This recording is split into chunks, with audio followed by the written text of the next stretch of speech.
आवेदन प्रपत्र सक्षमता परीक्षा का फॉर्म जो भरने का तरीका आपको बताया गया है, जो अपडेट बताया गया है, वो आपको कैसा लगा वो कमेंट में ज़रूर बताइएगा। और यदि और भी इससे संबंधित सक्षमता परीक्षा की तैयारी संबंधित जानकारी के लिए वीडियो आपको पसंद आता है तो मेरे चैनल को सब्सक्राइब कीजिए, लाइक कीजिए और कमेंट कीजिए। Thank you. तो Bihar school examination board Patna जो है वो ऑनलाइन एग्जामिनेशन एप्लीकेशन फॉर्मेट आज 1 तारीख से स्टार्ट हो गया है, 1 फरवरी 2024 से। और इस एप्लीकेशन फॉर्म को कैसे भरना है वो देखते हैं, जो कि ऑनलाइन भरना है। आपको ऑनलाइन भरने में पहला नंबर आएगा name of current posted district. आप जिस डिस्ट्रिक्ट में अभी पोस्टिंग है आपका, उस डिस्ट्रिक्ट के बारे में लिखिएगा, जैसे पटना, गया, नालंदा। सेकंड है टाइप ऑफ टीचर। यदि आप 1 to 5 टीचर है तो 1 to 5 वाले में टिक कीजिए, 6 to 8 है तो 6 to 8 वाले में, जिसके लिए भी आप टीचर हैं उस क्लास के लिए आप भरिए। यदि लाइब्रेरियन है तो लाइब्रेरियन वाले में भरिए, उसमें भी 9, 10 और 11, 12 अलग है। फिजिकल टीचर है तो फिजिकल टीचर अप्लाई कीजिए। थर्ड आता है टाइप ऑफ नियोजन यूनिट। जिला परिषद है 9, 10 और 11, 12 वाले जो टीचर जो कि स्टेट पास किए थे उनके लिए है, तो वो जिला परिषद टिक करेंगे, 9, 10 और 11, 12 वाले टीचर। बाकी अदर जो है 1 to 5, 6 to 8 ये टीचर प्रखंड में हो सकते हैं, प्रखंड में नियोजन हो, पंचायत नियोजन हो, नगर निगम हो, नगर परिषद हो या नगर पंचायत हो, वो जिसमें नियोजित होंगे वो उसको टिक आउट करेंगे। जैसे कि मान लेते हैं किन्हीं का प्रखंड है तो प्रखंड भरेंगे, हाई स्कूल वाले टीचर है तो जिला परिषद भरेंगे, नगर परिषद के शिक्षक है तो नगर परिषद को टिक आउट करेंगे। तीसरा नंबर कॉलम में करना है। फोर्थ नंबर जो कॉलम है उसमें नेम ऑफ नियोजन यूनिट ऑफ करंट पोस्टिंग, जो आपका वर्तमान में जिस जगह पोस्टेड है उसके बारे में लिखना है।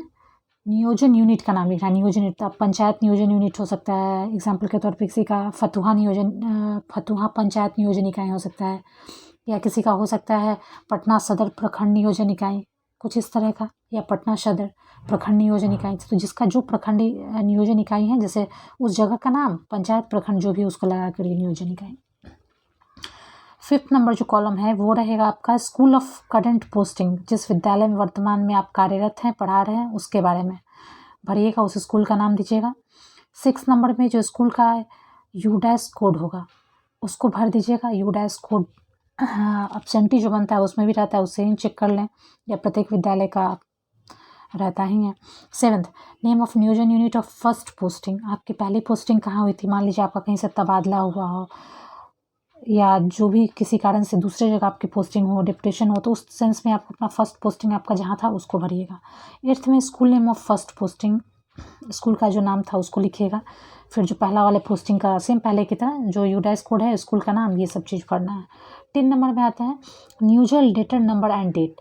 नियोजन लेटर नंबर और डेट में आपका 10th नंबर भराएगा जब आपका काउंसलिंग हुआ होगा, जिस दिन आपको अपना नियोजन लेटर मिला हुआ होगा, ज्वाइनिंग लेटर के लिए जो आपका ज्वाइनिंग लेटर मिला होगा उसका पत्रांक और दिनांक भरिएगा। क्या पत्रांक था उसका और क्या दिनांक था उसको भरिएगा नियोजन लेटर नंबर में और डेट में। टीचर नेम में आप अपना नाम भरिएगा। टीचर्स आईडी, ई शिक्षा कोष वाला जो है, इसके बारे में ज़रूर ध्यान दीजिएगा कि 12th नंबर जो पॉइंट है वो ई शिक्षा कोष 2023 में यानी पिछले साल अपडेट किया गया है। जो टीचर जिनको आईडी कोड 2023 में मिला होगा उनको वो वाला कोड नहीं भरना है, स्पेशली नहीं भरना है, क्योंकि फिर से जो भी बीपीएससी वाले टीचर जो ज्वाइन किए हैं उन सबका ई शिक्षा कोष पे अपडेट हुआ है, तो सभी को फिर से डीपीओ को कहा गया है कि वो अपना अपडेट करें, और जो टीचर नहीं किए हुए या 2023 में जिनको मिला हुआ है वो फिर से करें, यानी 2024 वाला जो आईडी कोड उनको मिला है, टीचर आईडी कोड, वही वैलिड होगा। 13 नंबर में मदर नेम अपना डालिए, 14th में फादर नेम डालिए, 15th में जो आपका जेन्युइन डेट ऑफ बर्थ है उसको डालेंगे। फिर नेक्स्ट 16 में आपका कैटेगरी, जनरल कैटेगरी हो, ओबीसी है, बीसी है, एससी, जो भी अपना कैटेगरी डालिए। 17 नंबर में आपका जेंडर डालना है, मेल तो मेल, फीमेल फीमेल, जो भी हैं वो डालेंगे। 18th नंबर जो कॉलम है उसमें डालना है कि क्या आप किसी भी तरह से डिफरेंटली डिसेबल्ड हैं। मान लीजिए किन्हीं को यदि विजुअली डिसेबल्ड है तो यदि डिसेबल्ड है तो यस कीजिए, और नहीं यदि सब तरह से शरीर अंग ठीक है तो उसमें नो डालेंगे। और यदि कोई फिजिकली हैंडीकैप्ड हैं, एग्जांपल के लिए विजुअली देखने में प्रॉब्लम है तो विजुअली में डालिए, हियरिंग में सुनने में प्रॉब्लम है तो हियरिंग डिसेबल्ड, जिनको चलने में प्रॉब्लम है वो लोकोमोटर डिसेबल्ड, और जिनको मेंटली डिस्टर्ब है उनके लिए मेंटली डिसेबल्ड कॉलम में टिक करेंगे। यदि नहीं है तो नो पे टिक कीजिएगा। नेक्स्ट 19 नंबर आएगा आपका, आधार नंबर आपको अपना डालना है। 20 नंबर जो है वो आपका कॉलम है एजुकेशनल क्वालिफिकेशन से संबंधित, बहुत ही क्लियर है। एजुकेशनल क्वालिफिकेशन से संबंधित 10th में, 12th में, ग्रेजुएशन में या पोस्ट ग्रेजुएशन, जिस लेवल का आप एग्ज़ाम अभी तक या जिस बेसिस पे आप आए हुए हैं इस टीचर वाले पोस्टिंग में, मान लीजिए 1 to 5 वाले जो टीचर हैं वो 1 to 5 तो 12th तक का अपना डाटा दे सकते हैं, और नहीं यदि आप पोस्ट ग्रेजुएशन तक का भी देना चाहें यदि किए हुए तो उसको आप डाल सकते हैं। आपका बोर्ड यूनिवर्सिटी कौन सा है, इंस्टीट्यूशन का नाम क्या था, रोल कोड क्या था, रोल नंबर क्या था, पासिंग ईयर क्या था, फुल मार्क्स कितना का था और कितना मार्क्स आपने ऑब्टेन किया था, और डिवीज़न क्या आया आपको, परसेंटेज क्या आया, ये चीज़ इस 20 नंबर कॉलम में डालना है।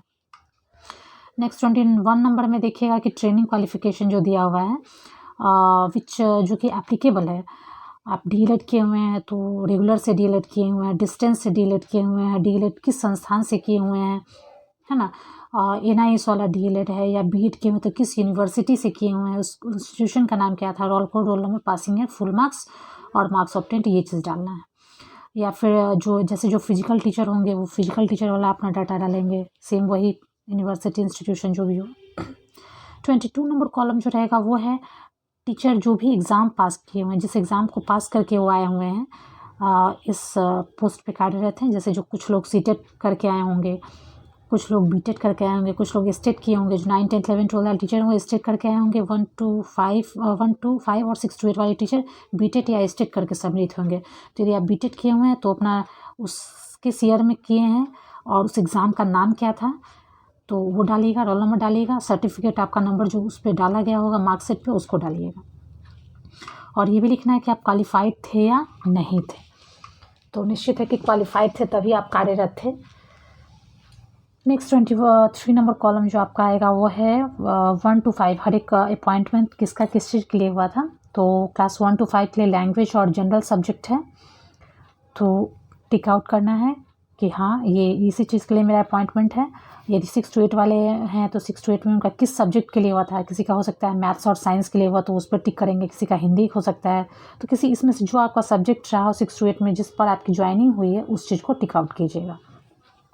किन्हीं का सोशल साइंस हो सकता है, मैथली हो सकता है।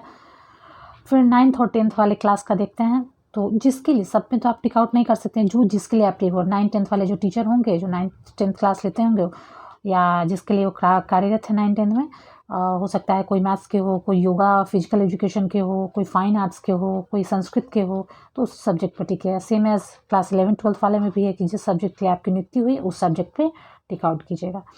24 में आपको अपना डिस्ट्रिक्ट देना है कि कौन सा right 3 district choices for your appointment after passing the competency test. यदि आप एग्ज़ाम को क्वालिफाई कर जाते हैं इस कॉम्पिटेंसी टेस्ट को आप क्वालिफाई कर जाते हैं तो फर्स्ट चॉइस आपका कौन सा डिस्ट्रिक्ट है, सेकंड चॉइस कौन सा डिस्ट्रिक्ट है, थर्ड चॉइस कौन सा डिस्ट्रिक्ट है, और ये आपके मार्क्स पे बेस्ड रहेगा कि आप जिस तरह का मार्क्स लाते हैं उस अनुसार से आपको जिलावार आवंटित किया जाएगा। तो अपना चॉइस के अनुसार से फर्स्ट, सेकंड और थर्ड चॉइस भरना है। 25 में आपका परमानेंट एड्रेस जो होगा वो डालिएगा। 26 में जो है वो आपका कॉरेस्पॉन्डेंस एड्रेस जहाँ पे आप वर्तमान में रह रहे होइएगा उसको डालिएगा। मोबाइल नंबर अपना अपडेट कीजिएगा। 28 नंबर में ईमेल एड्रेस डाल दीजिएगा। फिर डिक्लेरेशन ओके करके डेट वगैरह और सिग्नेचर अपना डालिएगा। और ये डिजिटली साइन डीपीओ का जो साइन है वो उनको करना है, केवल सिग्नेचर यहाँ अपना कैंडिडेट करेंगे, डेट डालेंगे प्लस डालेंगे और डीपीओ अपना साइन करेंगे, तो वो उनका काम है। ठीक है,